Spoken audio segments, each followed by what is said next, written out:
Hi, this is Vance, and I'm going to just give you a quick tour of the shop here that I'm using for working on my '65 Mustang.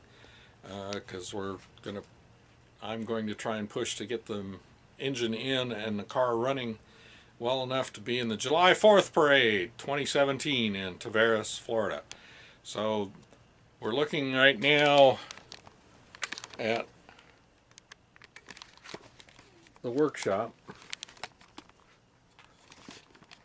And this is it's a manufactured home, so it's got a small workshop. And of course, this is where I have to stack everything. I moved from a 4-bedroom home 10 years ago from California, so got a lot of shit.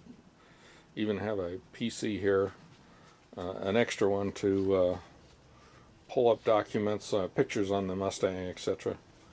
Alright, and so now we're going to go outside and see. I've set up 3 tables to carry the tools and all the parts. This is basically all the tools here on this table. And over here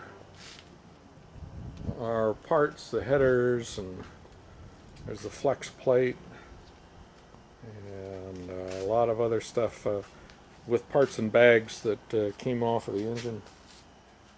And then over here, more parts. Here's the QFT carburetor. It's been rebuilt by a mechanic that worked on my engine.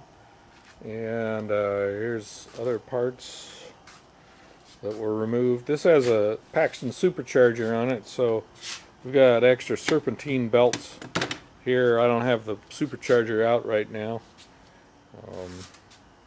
And then over here is the engine.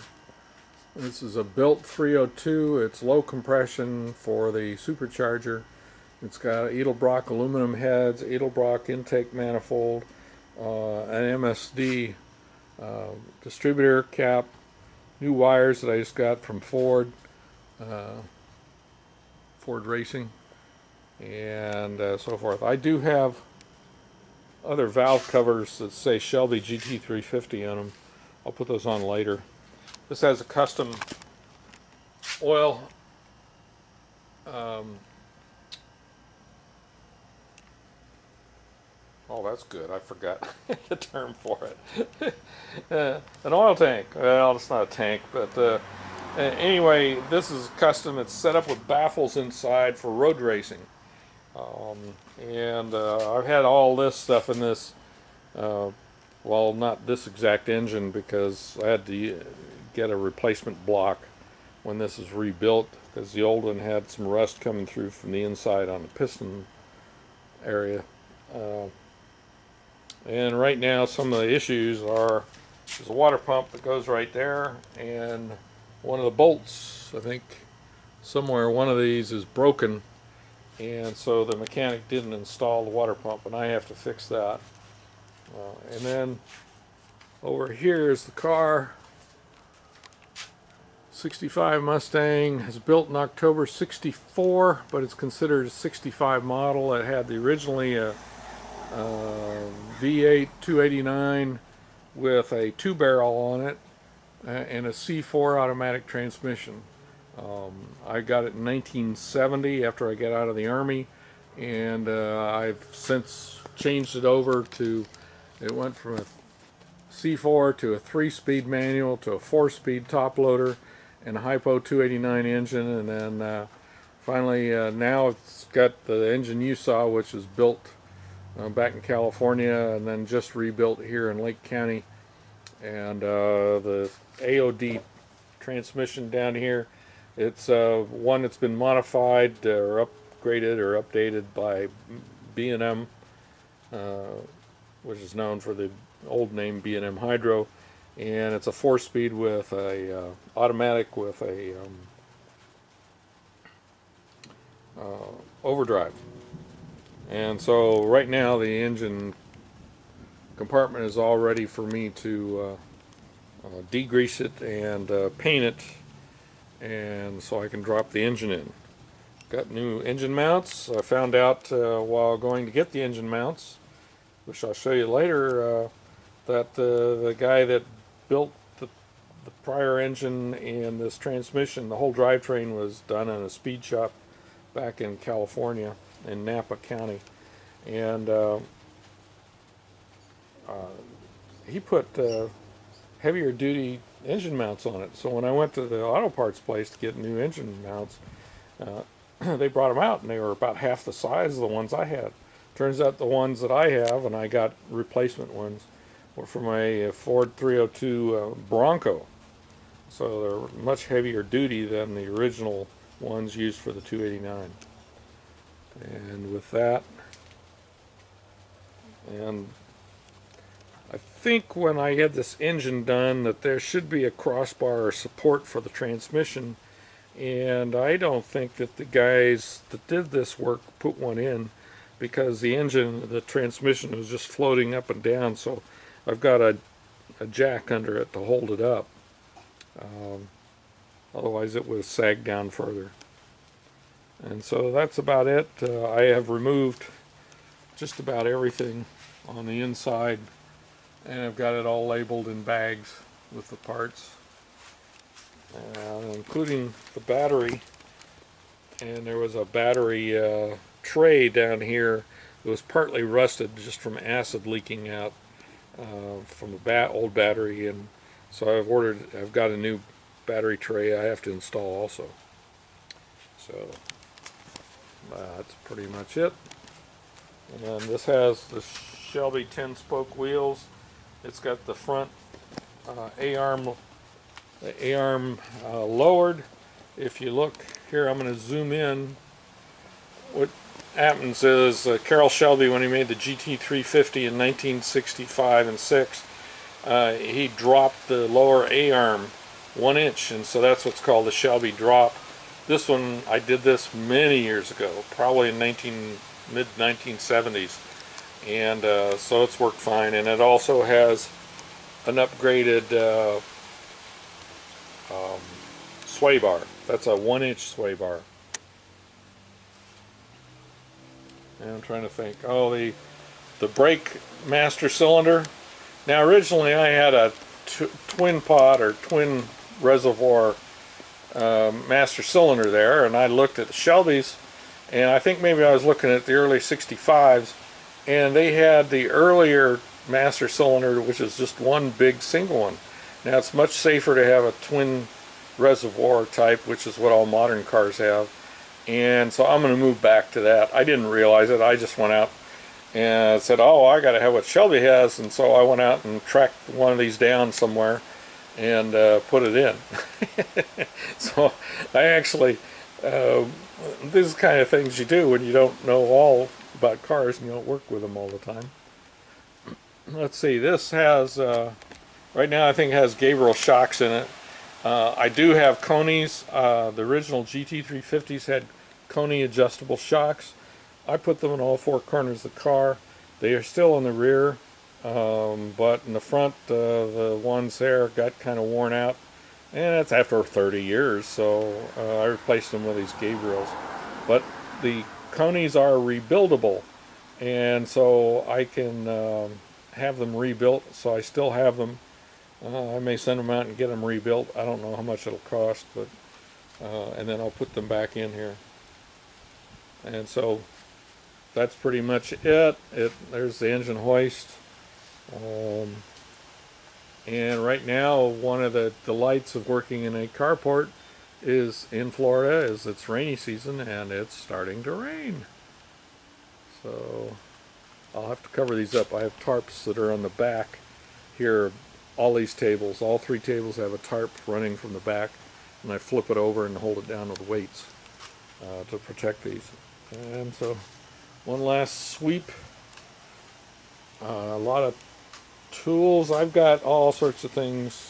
Tools. I got a whole box just of specialty Mustang tools that I've used over the years. Because this is about the fourth time I've pulled the engine and put it back in. And one tip I'll give you right now is you can see that this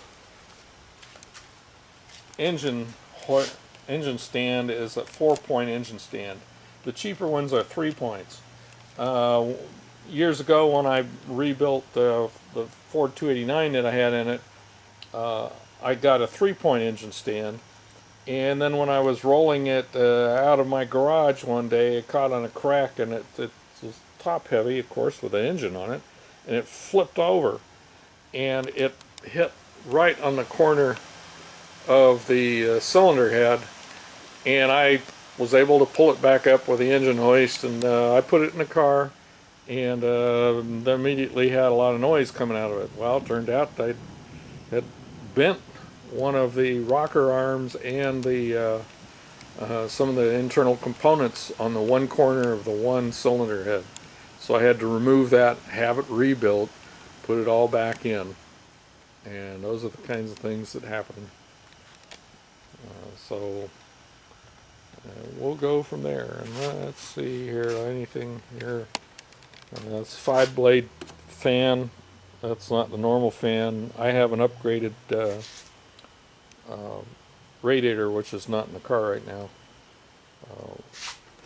Here's an interesting story. This is the MSD distributor cap that I had on the car, on the engine, and I took it all out with a number of these parts and I put it in a box, and then later I came out and I couldn't find a box, but a plastic container like this one down here was gone, and I had some actually I had some like corn in there to feed ducks in the back in the canal. I've got a canal in the back, and I think a local bear came out of that forest preserve right there and took that, and so I thought he got some of these parts, so that's why I ended up going and getting a new distributor cap. Well, it turns out there it is.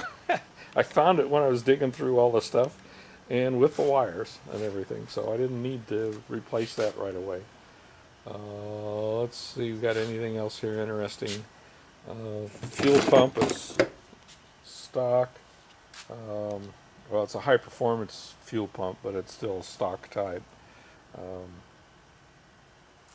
And let's see here, what do we got over here? We got, yep. All the gaskets are from Ford Racing. I just keep them in here. They're actually Felpro gaskets. These are the ones that are left, like for the water pump, out of the entire kit, which the engine builder used. They're made by Felpro, which is a good name brand to use. And here we got the original air cleaner I got for the high performance 289 when I had a Hypo 289. And bolts. And these, let's see here. Oh, that's some weather stripping for the trunk. And in here, what is that? Well, I got some parts in here, and I got some parts in there. There's the alternator. I was going to upgrade the alternator and the starter, but then I decided that's more money than I can spend right now, so I'm going to just use the standard parts. Here's the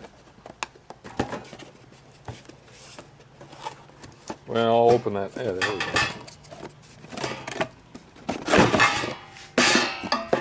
There's the engine mount. That's about 30% larger than the stock one that comes for the 289 or 302. So this is used in the Broncos, the SUVs, for a 302 engine. Let's see, this is the flex plate. Automatic transmissions use flex plates, just keep the naming correct, whereas manual transmissions like 3-speed and 4-speed have, they use flywheels. And the key things are that you have to know the number of teeth. I've since counted those teeth, so I know for sure. Because if you're changing starters, you want to make sure that the number of teeth is going to fit and mesh with a starter. And I also found that when I thought I'd just get a Bronco starter, which is higher torque, that the difference that this comes out is different. That the location of this part here on the round part is different, and you can have all sorts of mismatching problems. So I decided to just stick with it. Let's see, here's the battery tray.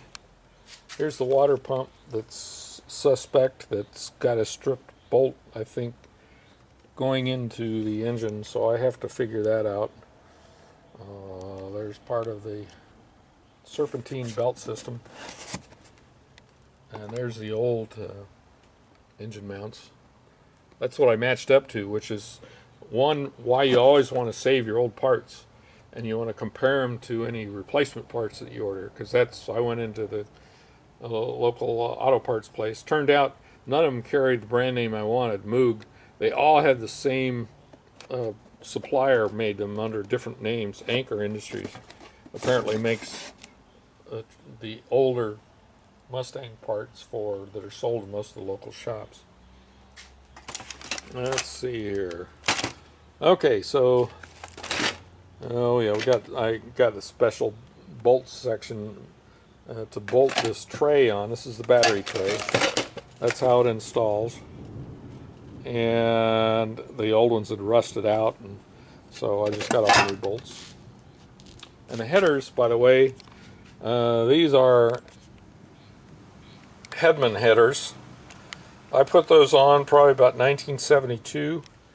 And no, I take that back. These were put on, these are later ones that were put on when I had the engine drivetrain built in 2006 by that speed shop in Napa County. And I gave the guy a budget. Well, he went out and he did some things. He didn't have money set aside for a new radiator, but he did get ceramic coated headers. So these are ceramic coated, and that's the best coating that you can have, rather than paint. And these are after 10 years. This is what they look like, right? Taken right out of the car. And I can buff them up a little bit, but they still are pretty good shape.